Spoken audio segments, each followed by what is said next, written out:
This is the rise of a mafia boss. It's rare for someone to rise from the bottom to the top in organized crime, especially when they start as a lowly soldier and work their way up through the ranks.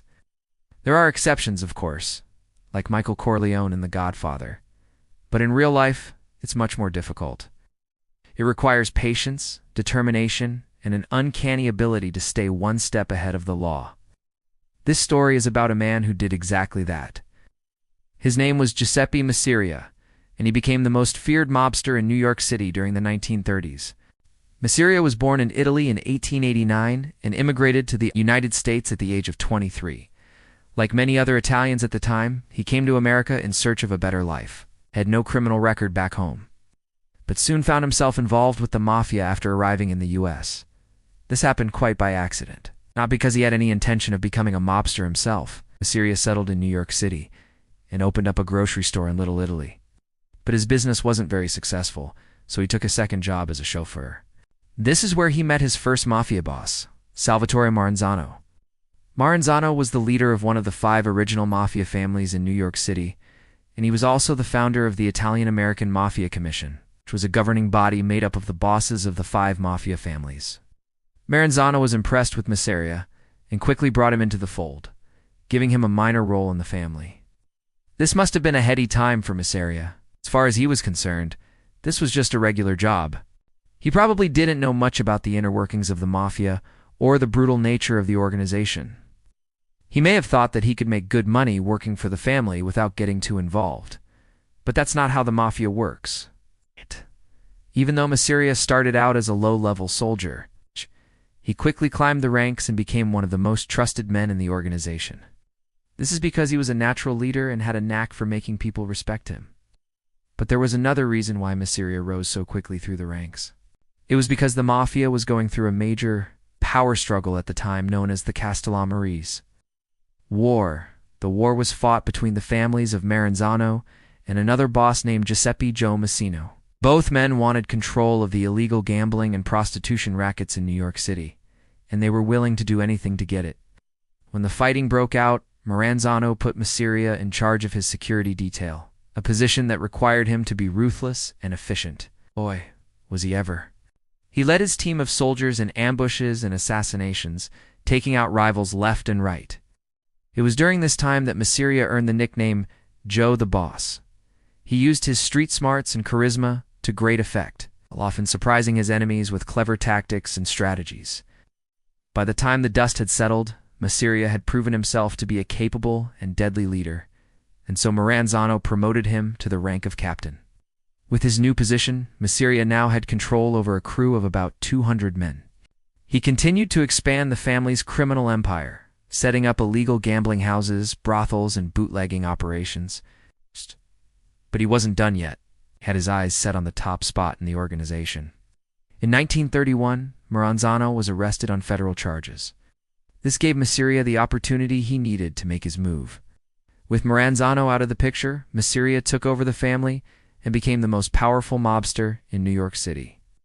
He solidified his power by marrying his daughter to Maranzano's son, a strategic move that united the two families under his banner. As the new boss, Mafia wasted no time in expanding the family's criminal interests. He set his sights on controlling the lucrative numbers racket in New York City. It's a highly profitable illegal lottery that had been operating in the city since the 1920s. To do this, he formed an alliance with another mafia family, and together, they waged a violent war against the rival gangs that were trying to muscle in on their territory. The violence was so bad that it attracted the attention of the authorities, and soon Mafia and his allies were arrested and sent to prison. But this didn't stop Mafia. From behind bars, he continued to run the family and even expanded their criminal interests into new areas such as narcotics trafficking. He was able to do this thanks to the introduction of modern technology. At the time, the Mafia was a relatively small-scale organization. Most of their activities were limited to local rackets and illegal gambling. You're on by this! But with the advent of the telephone and the automobile, the Mafia was able to grow in size and scope like never before. Mafia used the telephone to communicate with his soldiers and allies, and the automobile allowed him to travel long distances quickly. This was especially helpful when he had to meet with other bosses from different families. Thanks to these technological advances, the Mafia was able to become a national and even international organization. By the time Mafia was released from prison in 1936, he was a wealthy man. He used his fortune to build up the family business, and by the end of the decade, he had become the most powerful mobster in America. His empire stretched from coast to coast, and he had soldiers in every major city. But Mazzaria's reign would come to an end sooner than he expected. In 1943, he was arrested on tax charges and sent to prison. This was a major blow to the Mafia, since they had never lost one of their own to the authorities before.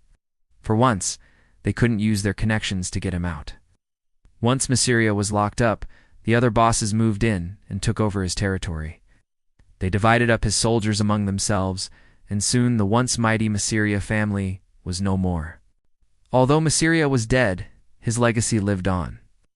His rise to power showed other Mafia soldiers that it was possible to climb the ranks and become a boss.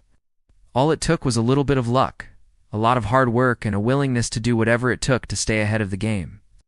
In fact, Mazzaria's story inspired a young hitman named Charles "Lucky" Luciano, who went on to become the most powerful mobster of all time. Luciano was a member of the Genovese crime family, one of the 5 original Mafia families in New York City. He worked his way up through the ranks by being extremely ruthless and efficient, much like Mafia. He became close personal friends with Mafia and considered him to be a mentor. In fact, he was the one who gave Mafia the nickname Joe the Boss. When Mafia was arrested in 1931, Luciano took over the family and became the boss at the age of 35. He expanded the family's criminal interests, set up a meeting with the other bosses to discuss how they could work together to make more money.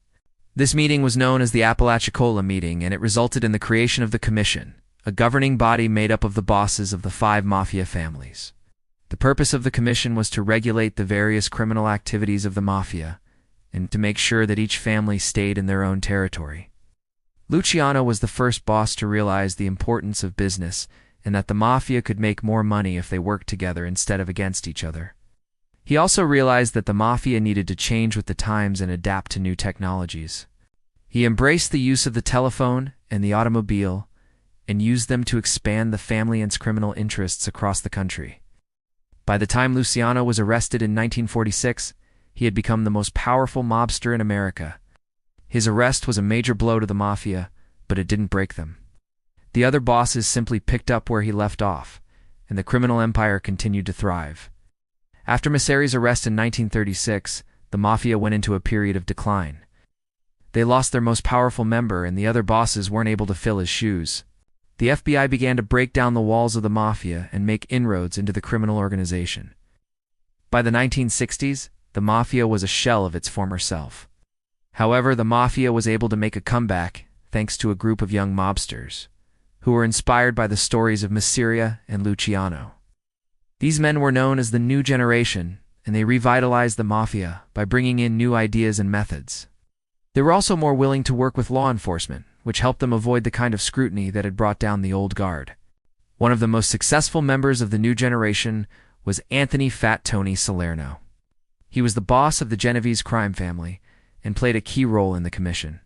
Salerno was a brilliant strategist and helped the Mafia regain much of its power and influence. Under his leadership, the Genovese family became one of the most feared and respected in the Mafia. Salerno's success can be attributed to a number of factors. First, he was a very patient and calculating man. He knew when to strike and when to hold back. Second, he was a master of disguise and was able to fool even the best investigators. Third, he was extremely loyal to the Mafia and was willing to do whatever it took to protect the organization.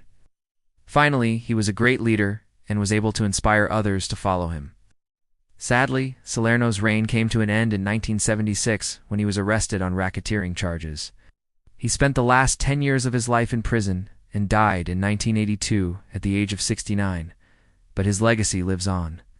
Many people believe that the Mafia will never again be as powerful as it was during Salerno's day.